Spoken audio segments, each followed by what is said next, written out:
welcome to the very first episode of Crochet for Drag Queens. I do this thing a lot where a drag queen will come to St. Louis and I always buy meet and greet tickets, and whenever I go to meet them I always feel like I need to give them more than just the experience of meeting me. I always follow their Instagram and social media very, very closely to try and learn a lot about their interests and what they enjoy doing outside of their profession. Fifi O'Hara from RuPaul's Drag Race is coming to St. Louis December the 11th. I've been working almost non-stop on these items that I plan on giving to her in person.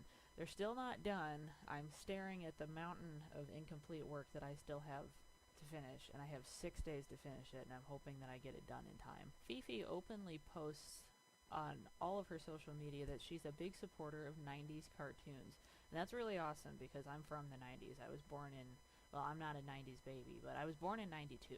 So technically early 2000s, but that's specifics that we don't need to get into. But she really liked 90s cartoons, Pokemon being one of them. Now, while I admit that I am not a Pokemon fan, I just enjoy making things for people, regardless if I like the fandom that it's coming from, because I know it's going to make them happy. So I have been working on a set of 4 Pokemon dolls, and I also made a Pokeball hat, a Pikachu hat, and a Pokeball-shaped bag. I wanted to turn this into a series. I want to...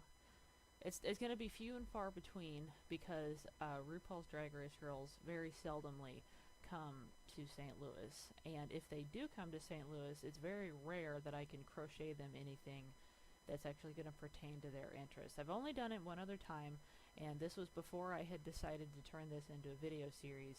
I made Katya a blanket, and I'll try and get a picture and post it in this video if I can.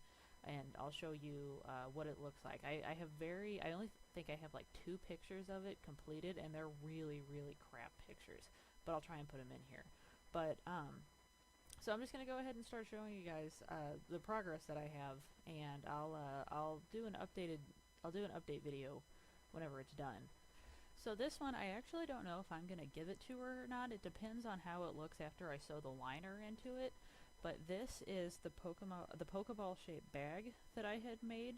The pattern originally called for it to be all in single crochet, but I decided to make it double crochet to make it a little bit bigger, because in the pictures, the bag itself only, like, it was barely bigger than, like, the palms of, like, a child's hands, and it's like, what are they going to do with that? So I made it double crochet, and it came out kind of long.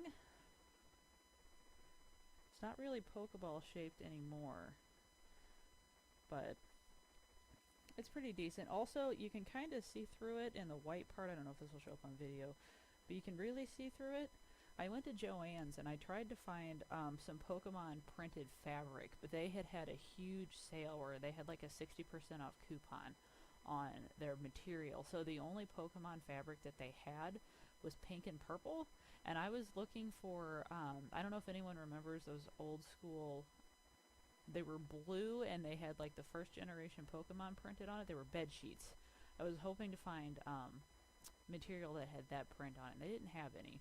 So I went ahead and I bought just solid black fabric, but I don't know if you're going to be able to see that through the stitches on the bottom. So once I get that sewn in, I'll do an update on it, and I'll decide if I'm going to give this to her or not. I guess it all just depends on how I feel. I don't know, I'm kind of particular. I want everything that I give to them to look really nice, you know, because they deserve it.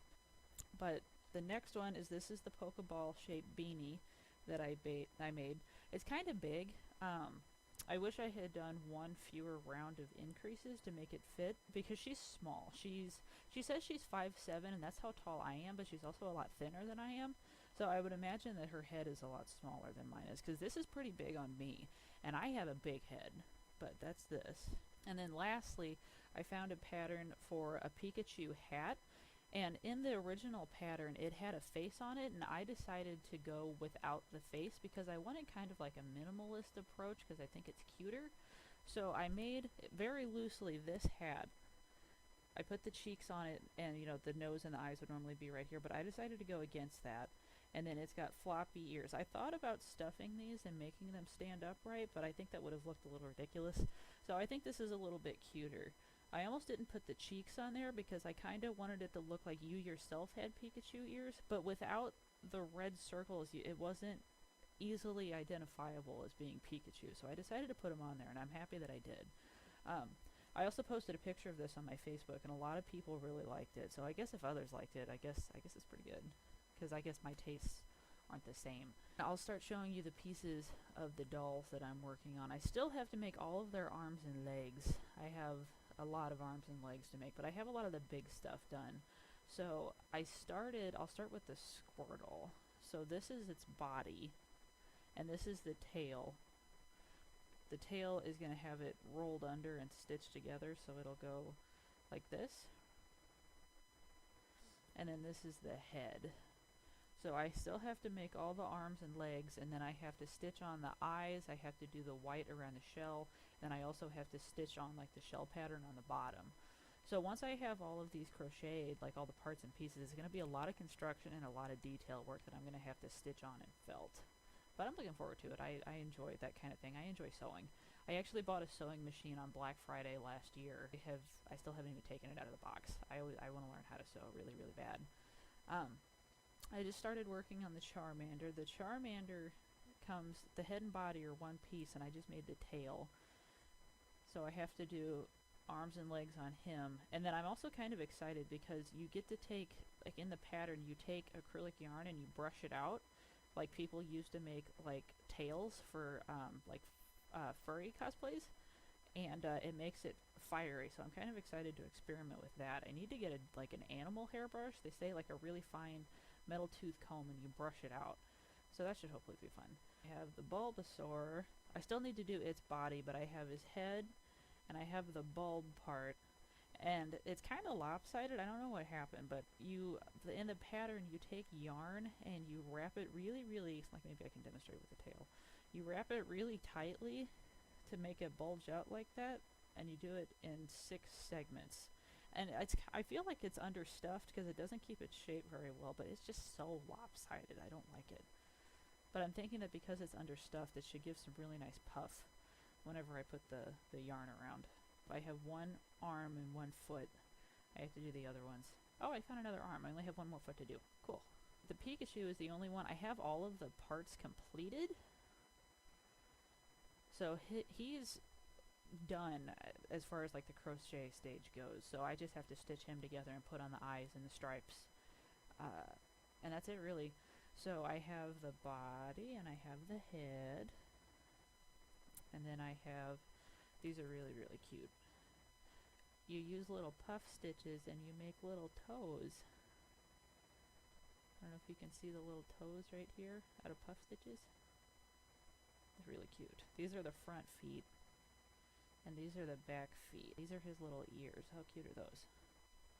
Another thing about these, I guess I should have said this before I started showing you all, is they're baby Pokemon, and I'll post a link to the pattern for all of these. That way I can give the artist credit where credit's due. Like, let me start with that.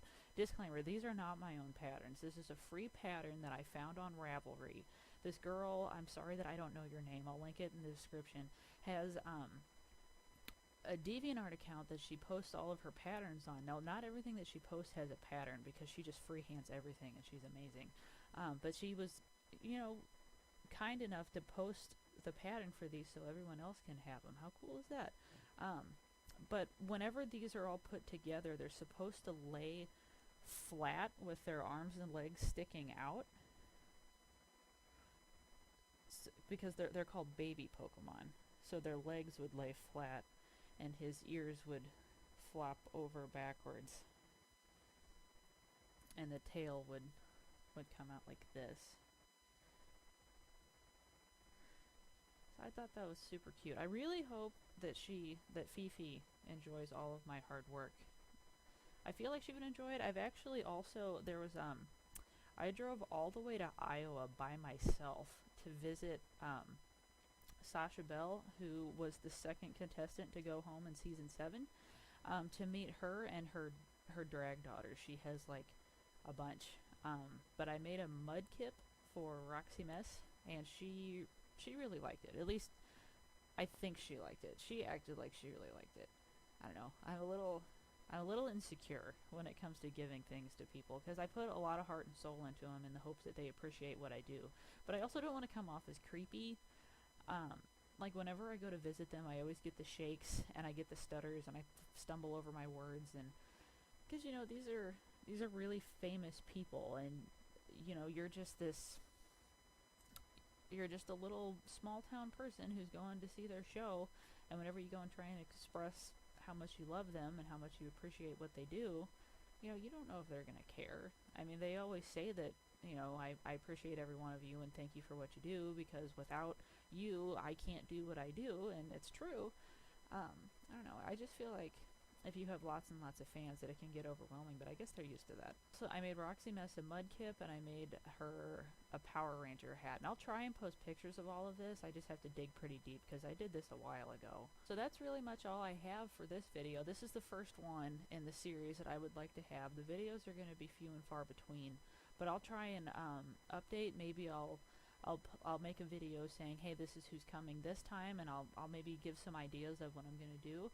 And if people actually come and start watching these videos, maybe we can work together and brainstorm on something that I can make for the particular drag queen that's coming to town, and we can come up with something even better than what I would come up with on my own.